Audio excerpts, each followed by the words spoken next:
ജിയാസൊക്കെ ഈ ഹണി റോസിന്റെ പരാതി വന്ന ശേഷം ബോബി ചെമ്മണ്ണൂർ അകത്ത് പോയി കഴിഞ്ഞിട്ട് പിന്നെ സോഷ്യൽ മീഡിയയിലൊക്കെ പൊതുവെ ആളുകളുടെ കമന്റ് ഒക്കെ കുറഞ്ഞിട്ടുണ്ടെന്ന് തോന്നുന്നു അല്ലേ? കാരണം കാര്യമായിട്ട് അത്രക്ക് വലിയ കമന്റുകളൊന്നും ഇപ്പോൾ കാണാനില്ല. ഹണി റോസിന്റെ പോസ്റ്റുകളിൽ ചിലപ്പോൾ കുറച്ച് കമന്റുകൾ കുറഞ്ഞിട്ടുണ്ടാവും. പക്ഷെ മറ്റുള്ള സ്ത്രീകളും ആളുകൾ അനുഭവിക്കുന്ന സൈബർ ബുള്ളിങ്, ഇത്തരം ഒരു തെറിവിളികൾ, അധിക്ഷേപങ്ങൾ വളരെ കൂടിയിട്ടുണ്ട്. ഞാൻ അത് വേണമെങ്കിൽ കാണിച്ചു തരാം. ഇക്കഴിഞ്ഞ ദിവസം കണ്ടൊരു ഫേസ്ബുക്ക് പോസ്റ്റാണ്. ട്രിവാൻഡ്രം മേയർ ആര്യ രാജേന്ദ്രൻ്റെ ഫോട്ടോ വെച്ചിട്ടുള്ളൊരു പോസ്റ്റ്. അപ്പോൾ ഇതൊരു പേജിൽ വന്ന സമയത്ത് ഞാൻ അതിലൊന്ന് കമൻറ്റ് ചെയ്തിരുന്നു, വളരെ മോശമാണ് ഇങ്ങനെ ഒരു ചെയ്യുന്ന കാര്യങ്ങളെന്ന് പറഞ്ഞപ്പോൾ അവരത് പോസ്റ്റ് ഡിലീറ്റ് ചെയ്ത് പോയി. പക്ഷേ പല ആളുകളും ഇതിനെ അത്രയും അധിക്ഷേപിച്ച് തന്നെയാണ് കമൻറ്റുകൾ രേഖപ്പെടുത്തിയിരുന്നത്. പക്ഷേ വീണ്ടും അത് മറ്റൊരു പേജിൽ ഇപ്പോൾ പ്രത്യക്ഷപ്പെട്ടിരിക്കുകയാണ്. അപ്പോൾ ഇതേപോലുള്ള കാര്യങ്ങൾ ചെയ്യുമ്പോൾ ആളുകളുടെ ഒരു ചിന്തയുണ്ടെന്നും പെട്ടെന്ന് പിടിക്കപ്പെടില്ല. പല അക്കൗണ്ടുകളും ഫേക്ക് അക്കൗണ്ടുകളായിരിക്കാം. അവർ തന്നെ പറയാനുണ്ട്, പോയി പോലീസ് പരാതി കൊടുത്തു, പ്രത്യേകിച്ചൊന്നും നടക്കാനില്ല. കാരണം ഫേക്ക് ഐ ഡി ആണല്ലോ, പോലീസിന് കണ്ടെത്താൻ പറ്റുന്നില്ല എന്നുള്ളത്. അപ്പോൾ ഇത് വളരെ ഇപ്പോഴും വീണ്ടും കൂടിക്കൊണ്ടിരിക്കുക തന്നെയാണ്. അല്ല വക്കീൽ, അപ്പോൾ എനിക്കൊരു സംശയം.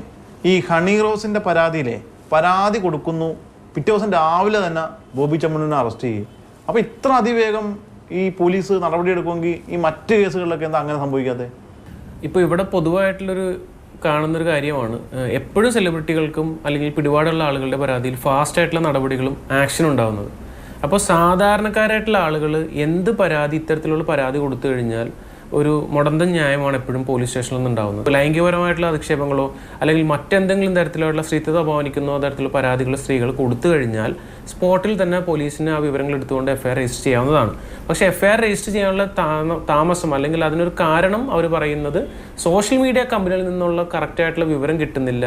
ഒരു ഫേക്ക് ഐ ഡി ആണെങ്കിൽ പോലും അത് യഥാർത്ഥത്തിൽ ആരാണ് ക്രിയേറ്റ് ചെയ്യുന്നുള്ള വിവരം കിട്ടാത്തതുകൊണ്ടാണ് ഞങ്ങൾ എഫ്ഐആർ രജിസ്റ്റർ ചെയ്യാത്തതെന്നാണ്. അപ്പോൾ അങ്ങനെ വരുമ്പോൾ നമ്മൾ സാധാരണക്കാരായിട്ടുള്ള ആൾക്കാർ ഇതിന് സഫർ ചെയ്യണം എന്നുള്ളതാണ് ഒരു ചോദ്യം. കാരണം അത് നടപടി വന്നില്ലെന്നുണ്ടെങ്കിൽ അതിന് ആക്ഷൻ എടുക്കേണ്ടത് പോലീസാണെങ്കിലും ബന്ധപ്പെട്ടിട്ടുള്ള ഗവൺമെൻറ്റുകളാണ്. സോഷ്യൽ മീഡിയയിൽ ഇപ്പോൾ ഈ പറഞ്ഞ പോലെ ഈ രീതിയിലുള്ള കാര്യങ്ങളൊക്കെയാണ്. അത് കൂടാതെ തന്നെയുള്ള പ്രശ്നങ്ങളാണ്. ഇപ്പോൾ വിദേശ നമ്പറിൽ നിന്നുവെന്ന് നമുക്ക് ഈ കോളുകൾ വരുന്നു, നമ്മൾ ഭീഷണിപ്പെടുത്തുന്നു. അതോടൊപ്പം തന്നെ വീഡിയോ കോളുകൾ വരുന്നു. അങ്ങനെ പലതരത്തിലുള്ള ഭീഷണികൾ ഒരുപാടുണ്ട്. അപ്പോൾ ഇതിനെയൊക്കെ നമ്മൾ എങ്ങനെ നേരിടും? തട്ടിപ്പുകാർ വരുന്ന, അതിപ്പോൾ പണം തട്ടിയെടുക്കുന്നതായിക്കോട്ടെ, ഇത്തരം ബ്ലാക്ക് മെയിലിംഗ് ആയിക്കോട്ടെ, ഏത് തരം കമ്മ്യൂണിക്കേഷനും നമുക്ക് റിപ്പോർട്ട് ചെയ്യാനുള്ളൊരു ഓപ്ഷൻ കേന്ദ്ര സർക്കാർ അവതരിപ്പിച്ചിട്ടുണ്ട്. സഞ്ചാർ സാത്തി എന്നാണ് ആ പോർട്ടലിൻ്റെ പേര്. ആ പോർട്ടൽ വഴി നമ്മൾ ഇത്തരം കമ്മ്യൂണിക്കേഷനുകളുടെ കോൺടാക്ട് നമ്പറുകളും സ്ക്രീൻഷോട്ടുകളും മറ്റു വിവരങ്ങളും വെച്ച് കൊടുത്തു കഴിഞ്ഞാൽ ആ നമ്പറുകളോ വാട്സപ്പ് നമ്പറോ സിം കാർഡോ ബ്ലോക്ക് ചെയ്യും. ഇപ്പോൾ ഇതിനോടകം തന്നെ ഒരു 3 ലക്ഷത്തിൻ്റെ മേളിൽ കോൺടാക്ട് നമ്പറുകൾ, മൊബൈൽ നമ്പറുകളൊക്കെ സർക്കാർ ബ്ലോക്ക് ചെയ്തിട്ടുണ്ട്. അപ്പോൾ അങ്ങനെ ഒരു സംവിധാനത്തിൻ്റെ ഒപ്പം തന്നെ നമ്മൾക്ക് ഡയറക്റ്റ് പോലീസിന്, കേരള പോലീസിന് ഓൺലൈൻ പോർട്ടലുണ്ട്, മൊബൈൽ ആപ്പ് ഉണ്ട്, നമുക്ക് പരാതി കൊടുക്കാം.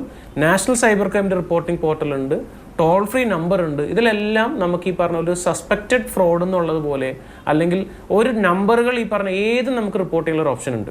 അത് എഫ്ഐആർ രജിസ്റ്റർ ചെയ്തില്ലെങ്കിൽ പോലും ആളുകൾക്ക് അതിൽ പരാതി കൊടുത്ത് അതിലൊരു നടപടി എടുപ്പിക്കാനുള്ള സംവിധാനം ഇന്ന് നിലവിലുണ്ട്. ഓക്കെ. സോഷ്യൽ മീഡിയ കുറ്റകൃത്യങ്ങൾ അനുദിനം പെരുകിക്കൊണ്ടിരിക്കുകയാണ്. പലപ്പോഴും കേസുകൾ പലതും കെട്ടിക്കിടക്കുന്ന അവസ്ഥയാണ് ഉള്ളത്. അതിന് കാരണം സോഷ്യൽ മീഡിയ കമ്പനികൾ പോലീസുമായി സഹകരിക്കുന്നില്ല എന്നതാണ്. ഇതിന് കൃത്യമായൊരു ഇടപെടൽ സർക്കാരിൻ്റെ ഭാഗത്തു നിന്നോ പോലീസിൻ്റെ ഭാഗത്തു നിന്നോ ആണ് ഉണ്ടാകേണ്ടത്. മനോജ് മാടശ്ശേരിക്കൊപ്പം ശ്യാമപ്രസാദ് ഉത്തമൻ, മാതൃഭൂമി ന്യൂസ്, കൊച്ചി.